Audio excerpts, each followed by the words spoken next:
پہلے لاہور اور پھر اسلام آباد میں تھیں. اہلیہ کا ایڈریس جو ہے وہ ہمیں ایمپریس روڈ کا آ رہا ہے. اس کے بعد ان کا فون بند ہے. تفتیشی افسر جو ہے وہ ان کے گھر گیا تو پتہ چلا کہ لاک لگا ہوا تھا اور بچے بھی ان کے ساتھ ہیں. وکیل جو ہیں رضوان عباسی، انہوں نے بتایا کہ آخری کال جو ہے وہ درخواست گزار کو دھمکی آمیز آئی تھی اور کہا گیا تھا کہ یہ پٹیشن جو ہے یہ واپس لے لیں، جس پہ جسٹس اعظم خان نے کہا کہ مطلب درخواست گزار مستقل لاہور جو ہے وہ رہتی ہیں اور شوہر جو ہیں وہ اسلام آباد میں رہتے ہیں. ہو سکتا ہے کہ وہ والدین یا رشتہ داروں کے پاس رہ رہی ہوں.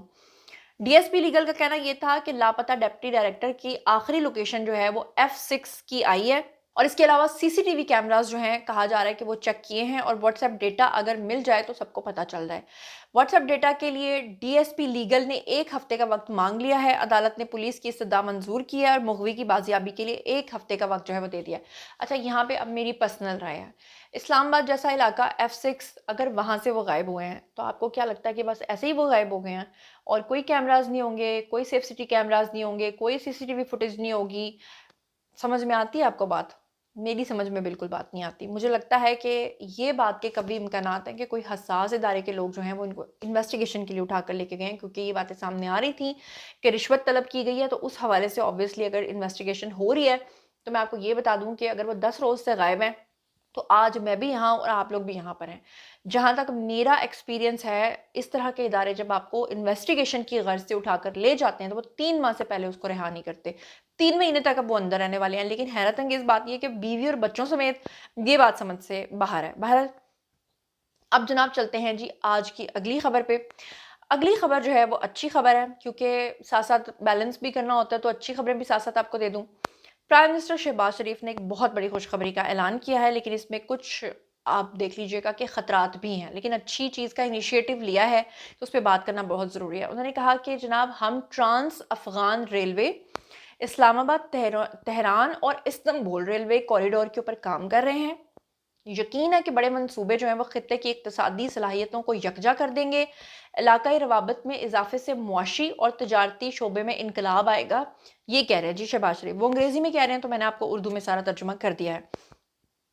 ایک لحاظ سے تو بڑی اچھی بات ہے کہ اگر ہم ٹرانس افغان ریلوے بنا رہے ہیں، اسلام آباد اور تہران اور استنبول کو آپس میں ملا رہے ہیں، لیکن کہیں نہ کہیں اگر ہم افغان کو دیکھیں یا دوسرے علاقوں کو دیکھیں تو جب اس طرح کے پلانز بنتے ہیں تو اس کے اندر دہشت گردی کے خطرات جو ہیں وہ بڑھ جاتے ہیں.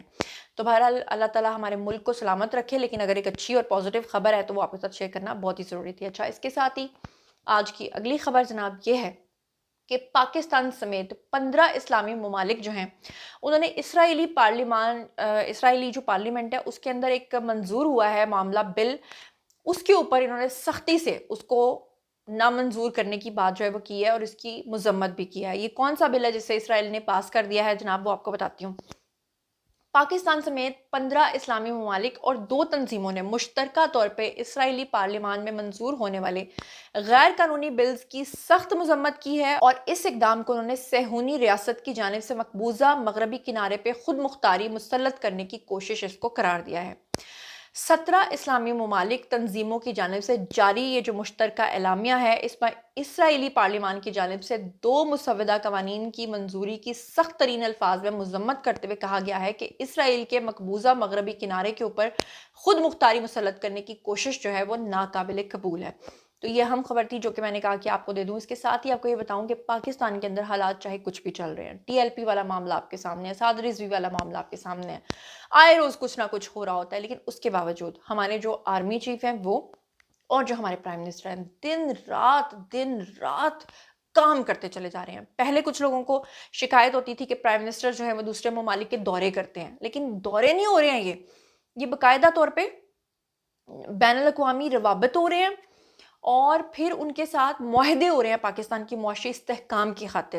اور فیلڈ مارشل عاصم منیر جو ہیں وہ مصر کے دورے پہ تھے، آپ کو پتہ ہی ہے، ہو سکتا ہے اب تک واپس آ گئے ہوں، لیکن جب تک یہ میں ولاگ بنا رہی ہوں وہ مصر میں موجود ہیں اور وہاں پر انہوں نے اپنے ہم منصب مصری وزیر دفاع سے ملاقات بھی کی ہے اور ساتھ میں انہوں نے یہ بھی کہا ہے کہ مصر کے ہم نہ صرف سرکاری دور پہ ہیں بلکہ اس دورے کا مقصد دونوں برادر ممالک کے درمیان فوجی تعاون اور دفاعی اشتراک کو فروغ دینا ہے، جو کہ ایک بہت ہی اچھی بات ہے.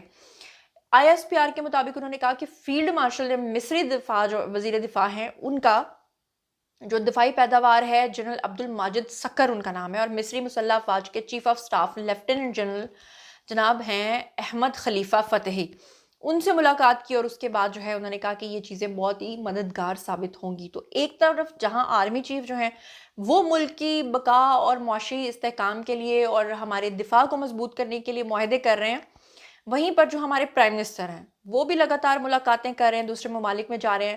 پولینڈ کی کمپنیز کو پاکستان میں سرمایہ کاری کی انہوں نے فائنلی دعوت دی ہے، اور اس سے پہلے آپ نے دیکھا آذربائیجان کے ساتھ بھی جو ہم نے دفاعی معاہدے کیے۔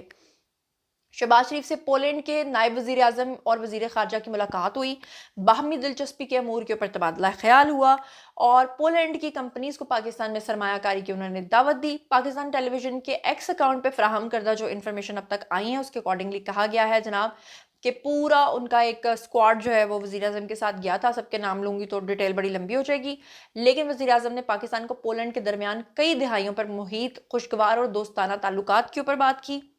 انہوں نے اعلیٰ سطح کی صنعت کاری اور ترقی کی تعریف کی، جو کہ 1970 کی دہائی سے پولینڈ کی ایک خصوصیت رہی ہے، اور وزیر اعظم نے جناب تجارت، توانائی، دفاع، تعلیم، محنت اور باہمی دلچسپی کے دیگر جو منصوبے ہیں ان کے اوپر دو طرفہ تعاون کو مزید وسعت دینے کی خواہش کا اظہار کیا ہے۔ اچھی بات یہ ہے کہ جس ملک میں جا رہے ہیں، پہلے کیا کہا جاتا تھا جی کشکول لے کے چلے جاتے ہیں، دوسرے ممالک تو لفٹ ہی نہیں کراتے، وہ تو مدد ہی نہیں کرتے۔ اب دیکھیں نا پرائم منسٹر جناب گئے سعودی عرب تو ان کو ریڈ کارپٹ کے بجائے پرپل کارپٹ جو ہے ان کو استقبال ہوا۔ فضا میں گئے تو جناب ارد گرد ان کے جہازوں نے استقبال کیا۔ ڈیفنس معاہدہ ان کے ساتھ ہوا، پولینڈ کے ساتھ کر رہے ہیں، آذربائیجان کے ساتھ کر رہے ہیں، مصر کے ساتھ ہمارے جو آرمی چیف ہیں وہ معاہدے کر رہے ہیں، تو سوچیں کمال نہیں مکے گی۔ اچھا دوسری طرف ایک اور معاہدہ ہوا ہے، اس معاہدے کے بارے میں سن کے تو نا آپ کا پیٹ، میں کہتی ہوں آپ لوٹ پوٹ ہو جائیں گے، ہنس ہنس کے پاگل ہو جائیں گے۔ آپ کو پتہ ہی ہے کہ بھارت نے پاکستان سے جنگ ہارنے کے بعد MiG 21 کو گراؤنڈ کر دیا تھا۔ پوری دنیا کے اندر بھارت کی سبکی ہوئی تھی، اور ہماری جو ایئر فورس ہے ان کی تعریف میں ہمیں خود کچھ کہنے کی ضرورت نہیں، اس کا تو ڈنکا پوری دنیا میں بجتا ہے۔ اب مزیدار جو ہلیریس بات ہے نا، جس پہ ہنسنے والی بات ہے، وہ یہ ہے کہ برطانوی فضائیہ یعنی کہ RAF جو ہے انہوں نے بھارت کے ساتھ ایک معاہدہ کیا ہے جس میں بھارت کی جو فضائیہ ہے ان کے جو انسٹرکٹرز ہیں، بھارتی فضائیہ کے انسٹرکٹرز، وہ برطانوی پائلٹس کو تربیت دیں گے۔ سبحان اللہ، کلیپنگ کریں ہنس ہنس کے۔ اور لوگوں نے کامنٹ سیکشنز میں وہ باتیں لکھی ہوئی تھیں کہ لگتا ہے کہ برطانیہ کا بھٹا بھی اب بٹھا دیں گے بھارت والے، اور اب جو ہے برطانیہ والوں کی عقل ماری گئی ہے، اور اب وہاں پہ بھی جہاز گریں گے، اور اب ان کی بھی ایسی حالت ہونے والی ہے۔ تو آئی ڈونٹ نو انہوں نے کیا سوچ کے یہ مضحکہ خیز قسم کا معاہدہ جو ہے وہ بھارت کے ساتھ کیا ہے، لیکن ہنسنے کے علاوہ اس پہ آپ اور کچھ نہیں کر سکتے۔ اس کے ساتھ ایک اور بڑی خبر آپ کو دیتی ہوں، اور وہ جناب یہ ہے، ٹاپ بریکنگ نیوز آج کی یہ ہے کہ وزیر اعظم اور سپہ سالار جو ہیں وہ براہ راست نگرانی میں تاریخ کا سب سے بڑا آپریشن کلین اپ جو ہے انہوں نے شروع کر دیا ہے۔ اس میں یہ فیصلہ کیا گیا ہے کہ ہماری بیوکریسی جو ہے اس میں پولیس میں FIA میں اور NCCIA جو ہے ان کے خلاف بڑے پیمانے پہ کارروائیاں جو ہیں وہ کی جائیں گی، اور نظام میں چھپے کرپٹ عناصر کے خلاف جو ہے وہ کارروائیاں ہوں گی۔ اور شاید یہی وجہ ہے کہ یہ جو ڈکی بھائی والا کیس ہے اس کے اندر جو افسران غائب ہیں، میں کہہ رہی ہوں نا جیسے یہ خبر آئی ہے تو کبھی امکانات ہیں کہ وہ ادھر ہی ہیں اور حساب کتاب جو ہے وہ دے رہے ہیں، تو یہ کوئی چھوٹی بات نہیں ہے۔ اچھا اس کے علاوہ ایک اور بڑی اچھی بات یہ ہے کہ پنجاب کے اندر پچھلے دنوں جو سیلاب آئے اس میں مریم نواز نے جناب جس طرح سے کسانوں کے لیے کام کیا کہ ان بیچاروں کی جو زمینیں خراب ہوئی ہیں ان میں باقاعدہ طور پہ ان کو جو ہے وہ 10-10 لاکھ روپے کے چیکس دیے گئے ہیں، اور وہ چیکس ان کو ملے بھی ہیں، اور آن ریکارڈ جو ہے وہ ہر چیز موجود ہے۔ اس پہ مریم اورنگزیب جو ہیں وہ آپ کو اسکرین کے اوپر نظر آ رہی ہوں گی، 10 لاکھ 12 لاکھ کے چیکس ان کو ملے ہیں، اور کہا گیا تھا کہ جو سروے ہوگا اس میں تقریباً 1 سال لگ جائے گا، پھر جا کے کہیں لوگوں کی مدد ہوگی، لیکن ایسا نہیں ہوا، بلکہ ابھی ہی سے لوگوں کے ریلیف کے لیے کام جو ہے وہ شروع کر دیا گیا ہے، جو کہ ایک بڑی ہی کمال بات ہے۔ آپ کو یاد ہوگا کہ مریم نواز کے اوپر کافی طنز کیا تھا پیپلز پارٹی نے، کیونکہ ان سے برداشت نہیں ہو رہا کہ مریم نواز اتنا کام کیسے کر رہی ہیں۔ یاد ہوگا پیپلز پارٹی کا ایک اور تنازع بھی ہوا تھا مریم نواز کے ساتھ، جس میں انہوں نے یہ مطالبہ کیا تھا کہ بے نظیر انکم سپورٹ پروگرام کے تحت جو ہے وہ 25-25 ہزار روپے فی بندہ جو ہے اس کو دیے جائیں، جبکہ مریم نواز نے کہا تھا کہ بے نظیر انکم سپورٹ کا پیسہ جو ہے وہ ان لوگوں کے لیے نہیں ہے، سیلاب زدگان کو ہم جو ہے باقاعدہ سروے کر کے جو اس چیز کا ایلیجیبل ہوگا اسی کو ہم دیں گے۔ تو اس کے بعد آپ کو پتہ ہی ہے پھر کیریکٹر اسیسینیشن شروع ہو جاتی ہے، پھر تنقید شروع ہو جاتی ہے، لیکن میرے خیال سے مریم نواز اتنی دبنگ ہیں کہ وہ ان چیزوں کو بالکل بھی خاطر میں نہیں لاتی۔ جناب جاتے جاتے ایک اور آپ کے ساتھ خبر شیئر کر لیتی ہوں. یہ اسکرین کے اوپر آپ کو نظر آ رہا ہوگا، یہ siyasat.pk تو ایک بڑی متنازع قسم کی ویب سائٹ ہے، لیکن اس کے اوپر انہوں نے حامد میر کا ایک بیان جو ہے اس کو لکھا ہے، جس میں حامد میر کیا فرما رہے ہیں. کہہ رہے ہیں کہ ارشد شریف جو ہے وہ بغاوت کے مقدموں سے گھبرا کر پاکستان سے نہیں گئے تھے. دراصل ان کے وکیل کو ایک پیغام بھیجا گیا تھا کہ ارشد شریف کے کپڑے اتار کر انہیں ننگا کریں گے اور پھر ویڈیو بنا کر سوشل میڈیا پر ڈال دیں گے. اس کے بعد وہ پاکستان چھوڑ کر گئے تھے. مجھے یہ سمجھ نہیں آتی کہ سی سی ڈی والے نیفے میں پسٹل چلا دیتے ہیں. ہمارے جو ادارے ہیں وہ زیرو ٹالرنس پالیسی کر کے افسران کو بھی مطلب غائب کر رہے ہیں. تو اس طرح کے جو گندے صحافی ہیں جو گندی گندی باتیں کر کے اپنے ہی اداروں کو دن رات بدنام کرتے ہیں، بیٹھے بھی وہ اسلام آباد کے دل کے اندر ہیں، انہیں کوئی پوچھنے والا نہیں ہے. کیا آپ نے یہ جو اتنی غیر ذمہ دارانہ سٹیٹمنٹ دی ہے، ویسے ولاگرز کو تو آپ اٹھا لیتے ہیں، اس طرح کے لوگوں کو کوئی پوچھتا نہیں ہے. اس کے بارے میں آپ مجھے ضرور بتائیے گا. بہرحال جناب، یہ تھا آج کا ویڈیو. باری آپ لوگوں کے کامنٹ سیکشن میں بتائیے، اور اللہ نے کے بعد